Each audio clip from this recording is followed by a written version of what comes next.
Hej alle sammen og velkommen til den her video.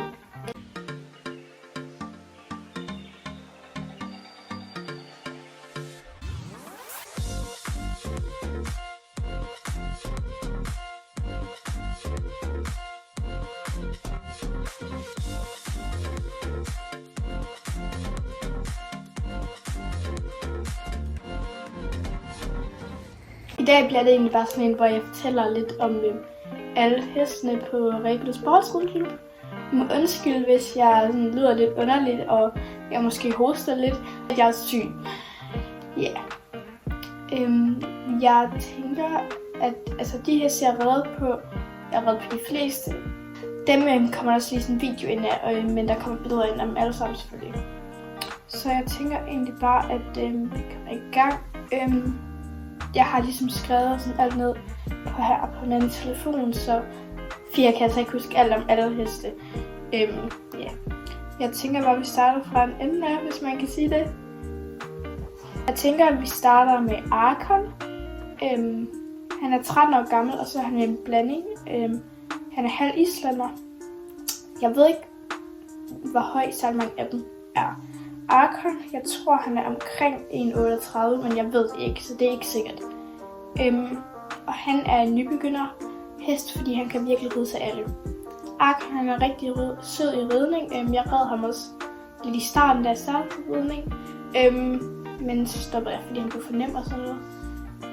Og fordi at i opsådning, der er Arkon virkelig ikke så sød, fordi han får svængt jord og sådan noget, bare bliver strilet. Generelt så kan han godt finde på at prøve at bide en og sparke og sådan noget. Men jeg tænker, at vi går videre til den næste hest. Den næste hest, det er Prins. Han er cirka 8. Han er 8 eller 9. Han er en Wales pony. Jeg ved ikke. Jeg ved heller ikke, hvor høj Prins er. Han er sådan cirka 1,47, 1,48, måske 1,50. Okay, jeg tror, vi skal have sådan 51. Og han er niveau, der hedder øvet. Prins han er rigtig sød for jorden og vil gerne snakke og sådan noget. Kan godt finde på at stå og skrabe lidt, hvis han ikke får opmærksomhed. Men ja. Men for ridning, der har han været rigtig sød, men jeg begynder at blive rigtig vild igen og kan godt finde på at stikke af og løbe og bukke og sådan noget. Men ja. Jeg har selv faktisk aldrig reddet på Prins, men min veninde hun har reddet lidt på ham. Den næste hest, det er Frønse. Frønse han er cirka 20 år gammel, og han er en blanding af alle mulige racer. Frønse ved jeg ikke, hvor høj er, men han er ikke så høj. Han er sådan 1,30 eller sådan noget, og han er en nybegynderhest. Frønse han er ret doven, og han er meget, meget madglad. Men han er egentlig super sød. Jeg har været på Frønse 1-2 gange, men ja, det var også da jeg var lidt yngre. Så går vi videre til den næste, som er Tinky. Tinky, han er cirka 10 år gammel, og han er en tænker, som tænker. Han er cirka 1,35, og så er han en nybegynderhest. Han er rigtig sød, men og sådan noget. Men under ridning, så er han sådan lidt, at han tager hovedet ned og sådan noget. Men ja, det skal man bare lige finde ud af at styre, men han er blevet bedre til ikke at gøre det. Jeg har faktisk reddet lidt meget på Tinky. Jeg har været sprunget en del på ham. Jeg har faktisk sprunget 5 gange på ham eller sådan noget. Og så har jeg reddet med dressur på ham, og så har jeg reddet også lidt uden sadel. Men det er jeg stoppet med, fordi at han er blevet for nem og sådan noget. Den næste hest, det er John. Han er cirka 19 år gammel. Og så er han en islænder. Han er 1,35 også cirka, og så er han en nybegynderhest. Han er den sødeste hest fra jorden, og i ridning faktisk, og han er den roligste på hele rideskolen. Da jeg startede til ridning, der red jeg faktisk i et halvt års tid på John. Men ja, det stoppede jeg så med, da jeg blev bedre. Men han er rigtig sød og mega død. Så den næste lille hest, vi har, det er Bingo. Han er en shetlander, og vi ved slet ikke, hvor gammel han er. Men jeg tror, han er sådan nogen 20, men det ved jeg slet ikke. Højde, det ved jeg heller ikke rigtigt, men jeg tror måske, han er sådan 1 meter eller lidt under. Og så er han sådan, det ved jeg ikke, nybegynder stage lidt øvet. Jeg har faktisk reddet på bingo en gang, da jeg var lidt lavere. Men ja, det næste pony, det er min elskede Wing. Han er 9 år gammel cirka, og så er han en Wales blanding, tror jeg, det er jeg ret sikker på. Og han er også sådan nogen af 30. Og han er let øvet, og han er virkelig, virkelig sød.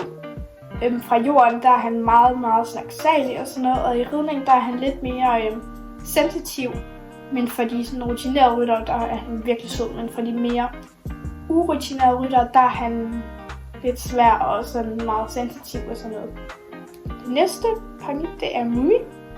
Hun er cirka 9 år gammel, og så er hun en haflinger blanding.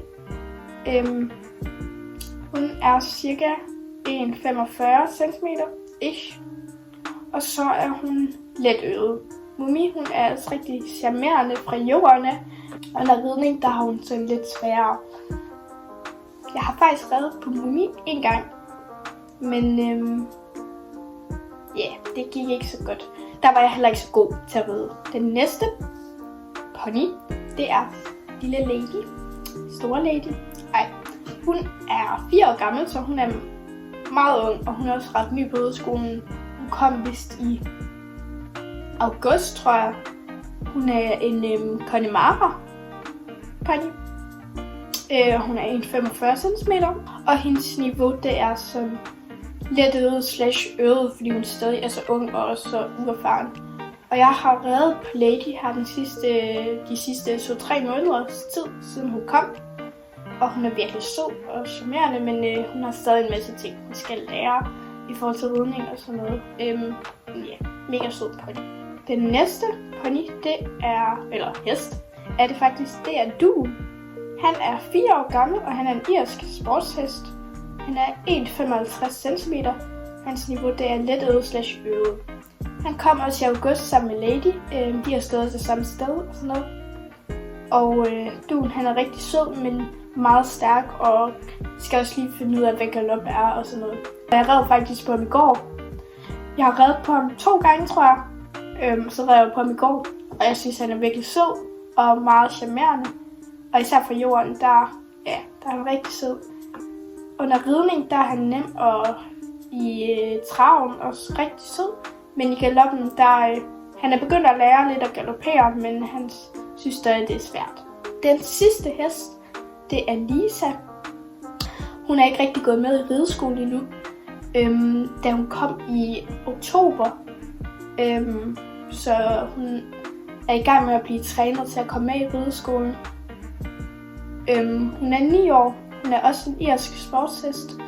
Og så er hun 1,62 cm, og så er hun øvet. Så det var egentlig bare alle hestene.